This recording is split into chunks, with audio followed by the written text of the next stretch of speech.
Channel కు స్వాగతం. ఈనాటి ముఖ్యాంశాలు. Most wanted Maoist Hidma encounter. ఉలిక్కిపడ్డ విజయవాడ, ఏలూరు, కాకినాడ. ఇంటర్ పబ్లిక్ పరీక్షల్లో 32 పేజీల బుక్లెట్. ఏరోస్పేస్ గ్రోత్ కారిడార్గా శ్రీ సత్యసాయి జిల్లా. సర్వీసులో ఉన్న సైనికులకు భూ కేటాయింపు చట్టవిరుద్ధం కాదు. పుస్తక పఠనంతో పిల్లల్లో మానసిక వికాసం. 2030కి జీసీసీల్లో 13 లక్షల కొత్త ఉద్యోగాలు. స్వచ్ఛందంగా బరువు తగ్గడం కష్టమా? వాసవ్య నర్సింగ్ హోంలో 1343వ ఆరోగ్య సదస్సు. ఈరోజు వార్తలను చూద్దాం. Most wanted Maoist Hidma encounter. Maoist పార్టీకి కోలుకోలేని దెబ్బ తగిలింది. ఆ పార్టీ అగ్రనేత గెరిల్లా ఆపరేషన్లలో ఆరితేరిన కేంద్ర కమిటీ సభ్యుడు, దండకారణ్య స్పెషల్ జోనల్ కమిటీ కార్యదర్శి, మోస్ట్ వాంటెడ్ మధ్వి హిడ్మా భద్రతా బలగాలతో జరిగిన ఎదురుకాల్పుల్లో హతమయ్యారు. హిడ్మాతో పాటు ఆయన భార్య, దండకారణ్య స్పెషల్ జోనల్ కమిటీ సభ్యురాలు మడకు రాజే, PLGA 1వ నెంబర్ కంపెనీలోని వివిధ ప్లటూన్లకు కమాండర్లుగా బాధ్యతలు వహిస్తున్న లక్ష్మణ్ ఎలియాస్ చైతు, కమ్లు ఎలియాస్ కమలేష్, మల్లా ఎలియాస్ మల్లాలు, దేవేలు ప్రాణాలు కోల్పోయారు. వీరంతా హిడ్మా రక్షణ దళంలో కీలక సభ్యులు. వీరంతా ఛత్తీస్గఢ్ రాష్ట్రం సుక్మా జిల్లాకు చెందినవారే. అల్లూరి సీతారామరాజు జిల్లా మారేడుమిల్లికి 5 కిలోమీటర్ల దూరంలో నెల్లూరు గ్రామ అటవీ ప్రాంతంలో మంగళవారం ఉదయం 6:30 గంటల నుండి 7 గంటల మధ్య ఈ ఎదురుకాల్పులు జరిగాయి. ఈ ఘటనలో మొత్తం 6 మావోయిస్టులు మృతి చెందారు. మరో 19 మంది తప్పించుకున్నారు. వీరి జాడ కోసం భద్రతా బలగాలు ముమ్మరంగా గాలిస్తున్నాయి. ఏరోస్పేస్ గ్రోత్ కారిడార్గా శ్రీ సత్యసాయి జిల్లా. దేశ వైమానిక పరిశ్రమల రంగానికి కేంద్రంగా ఉన్న బెంగళూరులో స్థలం కొరత, వ్యయాలు భారీగా పెరిగిపోవడం, రద్దీ లాంటి కారణాలతో విస్తరణ కష్టంగా మారిందని, ఇప్పుడు పెద్ద పరిశ్రమలన్నీ దానికి సమీపంలోని శ్రీ సత్యసాయి జిల్లాపై దృష్టి పెడుతున్నాయని రేమండ్ గ్రూప్నకు చెందిన JK Maini precision technology limited MD Gautam Maini తెలిపారు. మరో 10 నుండి 15 ఏళ్లలో ఆ ప్రాంతం బెంగళూరుకు దీటుగా మారుతుందని, ఏరోస్పేస్ గ్రోత్ కారిడార్ అభివృద్ధి చెందుతుందని ఆయన పేర్కొన్నారు. రేమండ్ గ్రూప్ శ్రీ సత్యసాయి జిల్లా టేకులోడు వద్ద ఏరోస్పేస్ పరికరాల తయారీ కర్మాగారం, అనంతపురం జిల్లా గుడ్డిపల్లిలో వాహనాల విడిభాగాల తయారీ కేంద్రం, రాప్తాల్లో అప్రెల్ పార్క్ ఏర్పాటుకు ఇటీవల విశాఖలో పెట్టుబడిదారుల సదస్సులో శంకుస్థాపన చేసిన ఆయన ఈ విషయాలను వెల్లడించారు. ఈ 3 పరిశ్రమలపై రేమండ్ గ్రూప్ సుమారు 1200 కోట్ల పెట్టుబడి పెడుతుందని తెలిపారు.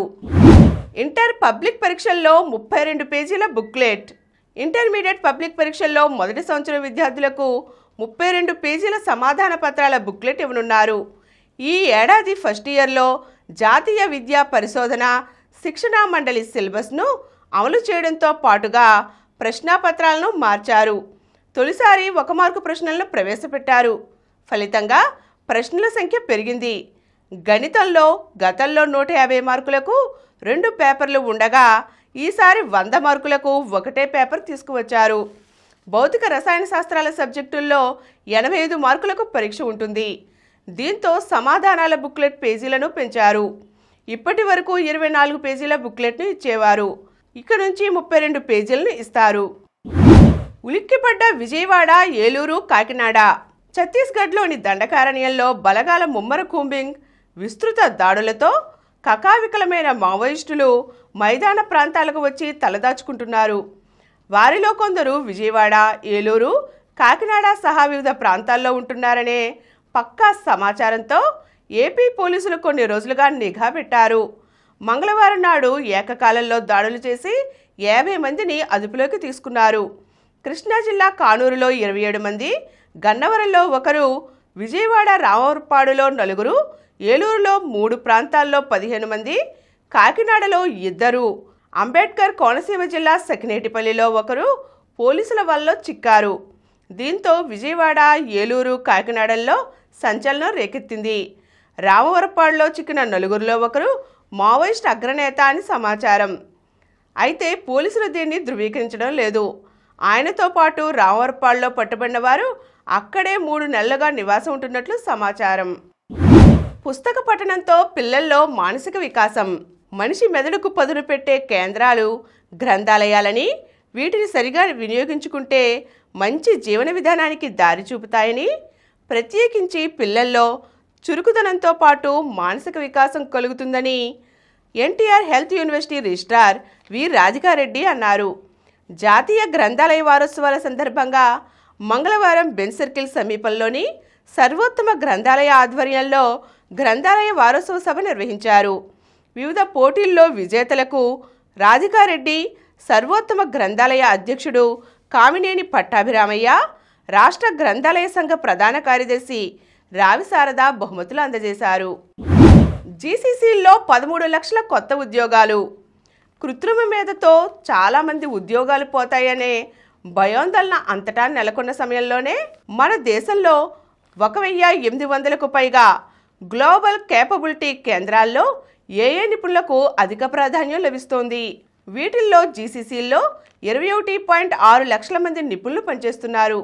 వచ్చే 12 నెలల్లో వీరి సంఖ్య 11% పెరిగి 24 లక్షలకు చేరుతుందని, 2030 కల్లా 34.6 లక్షలకు చేరుతుందని అంచనా. జీసీసీల్లో ఈ నైపుణ్యాలకు కొత్త ఉద్యోగాలు సిద్ధంగా ఉన్నాయట. అవి సైబర్ సెక్యూరిటీ, ఏఏ గవర్నెన్స్ ఆర్కిటెక్ట్లు, ప్రాంప్ట్ ఇంజనీర్లు, జేఎన్ఎం ప్రొడక్ట్ ఓనర్లు, ఏఐ పాలసీ రిస్క్ స్ట్రాటజిస్టులు ఈ ఖాతాలో ఉన్నారు. సర్వీసులో ఉన్న సైనికులకు భూ కేటాయింపు చట్టవిరుద్ధం కాదు. సైనికులుగా సేవలు అందిస్తున్న వారికి మాజీ సైనికోద్యోగుల కోటాలో భూమిని కేటాయించడం చట్టవిరుద్ధం కాదని హైకోర్టు తేల్చి చెప్పింది. మాజీ సైనికులకే ఆ కోటా కింద భూమిని కేటాయించాలని, సర్వీసులో ఉన్నవారికి భూమి కేటాయించకూడదనే నిబంధన ఏమీ లేదని స్పష్టం చేసింది. ఆ భూములను వెనక్కి తీసుకోవడానికి వీల్లేదని స్పష్టం చేసింది. సాయుధ బలగాల్లో సేవలు అందించే వారిని ప్రోత్సహించేందుకు, వారి సేవలకు కృతజ్ఞతగా మాజీ సైనిక ఉద్యోగులకు భూములను అసైన్ చేస్తున్నారు. అలాంటి సదుద్దేశాన్ని నిబంధనల కారణంగా చూపుతూ అధికారులు దెబ్బతీయడానికి వీల్లేదని హైకోర్టు పేర్కొంది. స్వచ్ఛందంగా బరువు తగ్గడం కష్టమా? ఆధునిక యుగంలో చిన్నపిల్లల నుంచి పెద్దవాళ్ల వరకు ఊబకాయం ఒక పెద్ద సమస్యగా మారింది. జీవనశైలిలో మార్పులు, ఆహారపు అలవాట్లలో మార్పులతో ఊబకాయం సమస్యని అధిగమించవచ్చు. ఊబకాయం సమస్యని అధిగమించకపోతే అదొక పెద్ద ఆరోగ్య సమస్యగా మారుతుందని ప్రముఖ ఎండోక్రైనాలజిస్ట్ డాక్టర్ వై అమూల్య పేర్కొన్నారు. వాసవ్య నర్సింగ్ హోంలో డాక్టర్ సమరం అధ్యక్షతన మంగళవారం జరిగిన ఆరోగ్య సదస్సులో ఆమె మాట్లాడుతూ స్వచ్ఛందంగా బరువు తగ్గడం కష్టమా అనే అంశంపై ప్రసంగించారు. చిన్నతనం నుంచి ఆహారపు అలవాట్లు, జీవనశైలి విషయంలో శ్రద్ధ వహించకపోవడమే ఊబకాయానికి ప్రధాన కారణమన్నారు. ఊబకాయాన్ని తగ్గించుకునే విషయంలో చాలామంది చాలా కష్టమైన విషయం అనుకుంటారు. కానీ ఊబకాయం విషయంలో అవగాహన ఉంటే దానిని తేలికగా నివారించుకోవచ్చు, ఆరోగ్యంగా ఉండవచ్చు. మన శరీరం సహజంగానే బరువు నిలబెట్టుకునే ప్రయత్నం చేస్తుంది. శరీరంలో మెటబాలిక్ అడాప్టేషన్ అనే వ్యవస్థ ఉంటుంది. బరువు తగ్గే ప్రయత్నంలో మన శరీరం క్యాలరీలను బ్యాలెన్స్డ్గా నియంత్రిస్తుందన్నారు. సాధారణంగా జంక్ ఫుడ్కి, ఫాస్ట్ ఫుడ్కి అలవాటు పడిపోయి అవి తిననిదే ఉండలేకపోవడంతో బరువు పెరిగిపోవడం ఉంటుందన్నారు. ఇటువంటి వాళ్ళు అటువంటి మానసిక స్థితిని మార్చుకుంటే బరువు తగ్గడం అతి సులభం అన్నారు. అధికంగా భుజించడం, ఫ్యాటీ ఫుడ్ తీసుకోవడం, తీపి పదార్థాలు తినడం, వ్యాయామాలు లేకపోవడం ఊబకాయానికి ప్రధాన కారణమన్నారు. వీటికి దూరంగా ఉన్నట్లయితే ఊబకాయం తేలికగా తగ్గించుకోవచ్చునని అన్నారు. ఆధునిక యుగంలో మానసిక ఆందోళన, ఒత్తిడి, నిరాశ వంటి భావోద్వేగాలు మనిషిని అతిగా కృంగదీస్తున్నాయని, అలాగే జయాపజయాలు ఆత్మవిశ్వాసాన్ని దెబ్బతీస్తున్నాయని, వీటి వల్ల అధికంగా తినే అలవాటు ఏర్పడుతుందని, దీన్ని గుర్తించి నియంత్రించుకున్నట్లయితే బరువు తగ్గడం అతి సులువని అన్నారు. బరువు స్వచ్ఛందంగా వారం రోజుల్లోనో నెల రోజుల్లోనే తగ్గాలనుకుంటున్నారని, అలా జరగదని, వారానికి 1-1.5 కిలోల కంటే తగ్గడం ఆరోగ్యకరం కాదని అన్నారు. బరువు తగ్గడం నిదానంగాను, ఓ పద్ధతిగాను ఉంటేనే అది నిలకడగా ఉంటుందన్నారు. వ్యక్తిగత శరీర నిర్మాణం, ఆరోగ్య స్థితిని బట్టి సరైన బరువు తగ్గింపు ప్రణాళిక ఏర్పరచుకోవాలన్నారు. తగినంత నిద్ర లేకపోవడం, థైరాయిడ్ సమస్య ఉండటం, ఇన్సులిన్ రెసిస్టెన్స్, పీసీఓడి వంటి హార్మోన్ల సమస్యలు ఉన్నట్లయితే బరువు తగ్గడం మరింత కష్టం, ఆలస్యం అవుతాయన్నారు. బరువు తగ్గడం విషయంలో మందులు వాడటం కంటే ముందుగా జీవనశైలిలో మార్పులు, ఆహారంలో మార్పులు పాటించడం అవసరమన్నారు.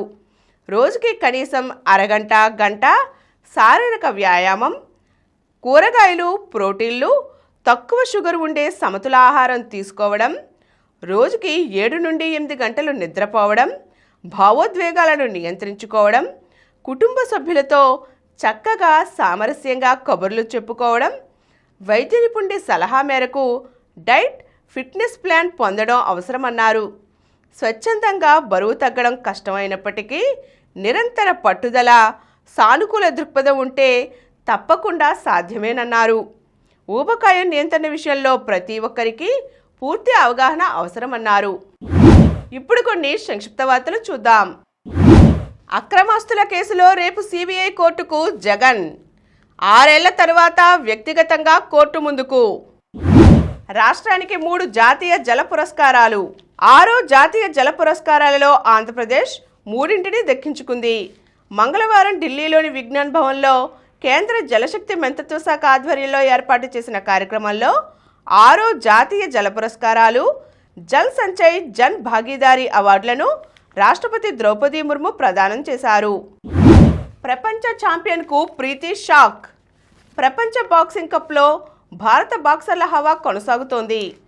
మంగళవారం మహిళల 54 కేజీల సెమీఫైనల్లో ప్రీతి 4-0తో ప్రపంచ ఛాంపియన్ హాంగ్ ఇసావోపై గెలిచింది. తుది పోరుకు అర్హత సాధించింది. ప్రపంచ ఛాంపియన్ మీనాక్షి హుడా కూడా 48 కేజీల విభాగంలో ఫైనల్ చేరింది. ధనుష్ జోడీకి స్వర్ణం. డెఫ్లింపిక్స్లో హైదరాబాదీ షూటర్ ధనుష్ శ్రీకాంత్ జోరు కొనసాగుతోంది.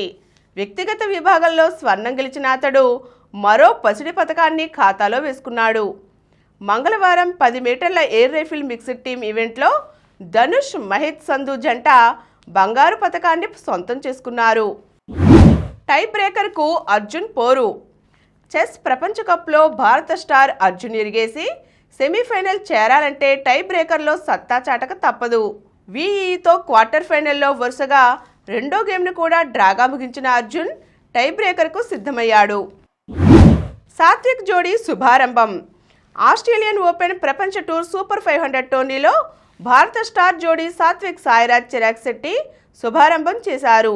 తొలి రౌండ్లో ఈ జంట 25, 23, 21, 16తో చైనీస్ తైపీ ద్వయంపై గెలిచి ప్రీ క్వార్టర్స్ ఫైనల్లో అడుగుపెట్టారు. మరిన్ని వార్తా విశేషాలతో రేపటి సమరం న్యూస్లో తిరిగి కలుద్దాం. Thank you.